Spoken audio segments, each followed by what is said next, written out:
पाठ 28 अपठित गद्यांश unseen passages.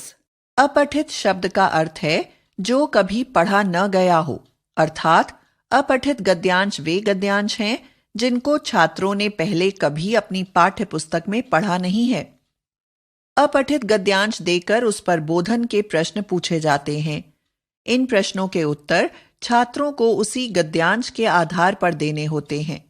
उत्तर देते समय यह कोशिश होनी चाहिए कि उत्तर में गद्यांश के वाक्यों को जैसे का तैसा न उतारा जाए, बल्कि उसमें कही गई बात को अपने शब्दों में व्यक्त किया जाए। अपठित गद्यांश हल करते समय ध्यान देने योग्य बातें। दिए गए अवतरण को 1-2 बार मन में पढ़ें तथा समझने का प्रयास करें। तदुपरांत प्रश्नों को अलग अलग पढ़ें और प्रत्येक प्रश्न के संभावित उत्तर को अवतरण में रेखांकित करें। जब प्रश्नों के उत्तर लिखना प्रारंभ करें तो लेखक द्वारा कही गई बात को सरल एवं स्पष्ट भाषा में छोटे छोटे वाक्यों में व्यक्त करें। जो भी कहना हो कम से कम शब्दों में कहें। यदि शीर्षक देना हो तो किसी रफ पेज पर सोचकर 2-3 शीर्षक लिख लें, फिर उनमें से जो सबसे अधिक उपयुक्त लगे उसे उत्तर के रूप में लिखें।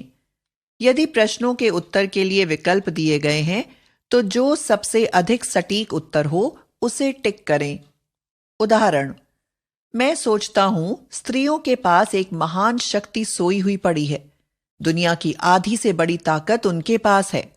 आधी इसलिए कहता हूं कि दुनिया में स्त्रियां आधी तो हैं ही, आधी से भी बड़ी इसलिए कि बच्चे उनकी छाया में पलते हैं और वे जैसा चाहें उन बच्चों को परिवर्तित कर सकती हैं। पुरुषों के हाथ में कितनी ही ताकत हो, लेकिन पुरुष भी एक दिन स्त्री की गोद में होता है, वहीं से वह अपनी यात्रा शुरू करता है। एक बार स्त्री की पूरी शक्ति जागृत हो जाए और वे निर्णय कर लें कि किसी प्रेम की दुनिया को निर्मित करेंगी जहां युद्ध नहीं होंगे, जहां हिंसा नहीं होगी, जहां राजनीति नहीं होगी, जहां राजनीतिज्ञ नहीं होंगे और जहां जीवन में किसी भी तरह की बीमारियां नहीं होंगी, तो संसार का कल्याण हो जाए। जहां भी प्रेम है, जहां भी करुणा है, जहां भी दया है, वहां स्त्री मौजूद है। इसलिए मैं कहता हूं कि स्त्री के पास आधी से भी ज्यादा बड़ी ताकत है और वह 5000 वर्षों से बिल्कुल सोई हुई या सुप्त पड़ी है। नारी की शक्ति का कोई उपयोग नहीं हो सका है। भविष्य में यह उपयोग हो सकता है। उपयोग होने का एक सूत्र यही है कि स्त्री यह तय कर ले कि उन्हें पुरुषों जैसा नहीं बनना है। उपयुक्त गद्यांश को पढ़कर निम्नलिखित प्रश्नोत्तरों को ध्यान से पढ़िए। क. दुनिया की आधी से अधिक ताकत स्त्रियों के पास किस प्रकार है?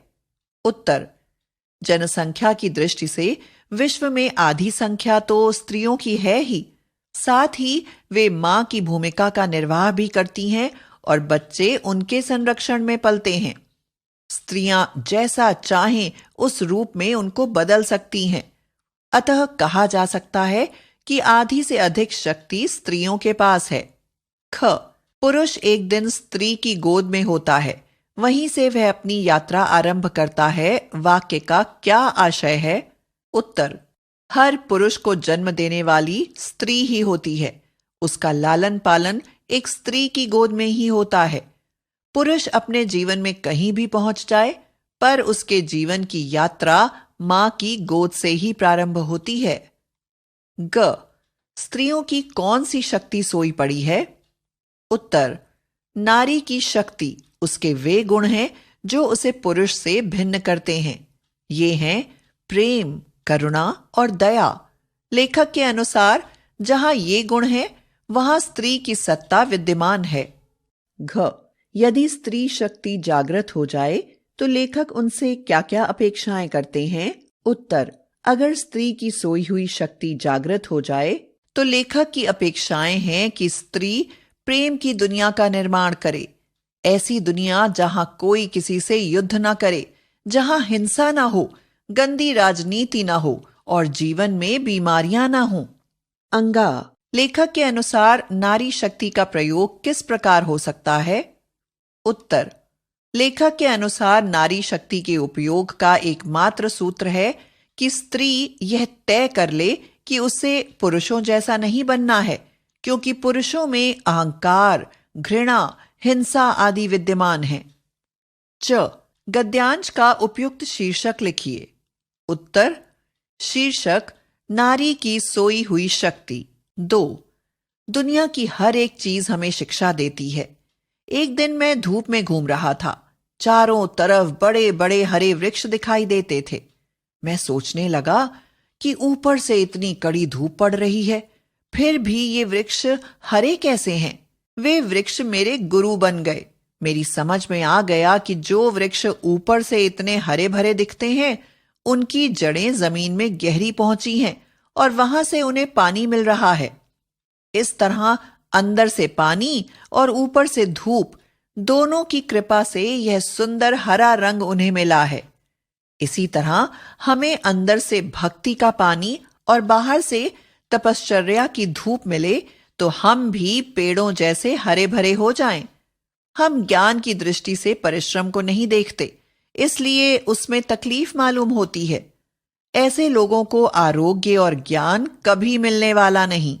उपर्युक्त गद्यांश को पढ़कर प्रश्नों के सही उत्तर चुनिए। क, वृक्ष गुरु कैसे बन गए? 1, वृक्षों को देखकर लेखक को आनंद प्राप्त हुआ। 2, वृक्षों को देखकर लेखक को जीवन की शिक्षा मिली। 3, वृक्षों को देखकर लेखक के मन में प्रकृति के प्रति प्रेम जगा। 4, इनमें से कोई नहीं। ख, वृक्षों के हरे होने का लेखक को क्या कारण समझ में आया? 1, वृक्षों के पत्ते हरे होते हैं। 2, वृक्षों को ऊपर से धूप मिलती है। 3, वृक्षों को जड़ों द्वारा जमीन से पानी मिलता है। 4, ऊपर से धूप और जमीन से पानी मिलता है। ग, हम भी पेड़ों की तरह हरे भरे हो जाएं से लेखक का तात्पर्य है: 1, हम भी धूप और पानी में खड़े हो सकते हैं। 2, हम भी वृक्षों की तरह मजबूत हो सकते हैं। 3, हमारी आयु भी वृक्षों की तरह लंबी हो सकती है। 4, हम भी आनंद और उल्लास से भरा जीवन जी सकते हैं। घ, किस तरह के लोगों को आरोग्य और ज्ञान कभी नहीं मिलता? 1, जो ज्ञान की दृष्टि से परिश्रम को नहीं देखते। 2, जो अज्ञानी हैं। 3, जो परिश्रम नहीं करना चाहते। 4, तीनों उत्तर गलत। अंगा, शिक्षा शब्द से विशेषण बनाइए। 1, शिक्षक। 2, शिक्षित। 3, शिक्षण। 4, शिक्षार्थी। उत्तर: क 2, ख 4, ग 4, घ 1, अंगा 2।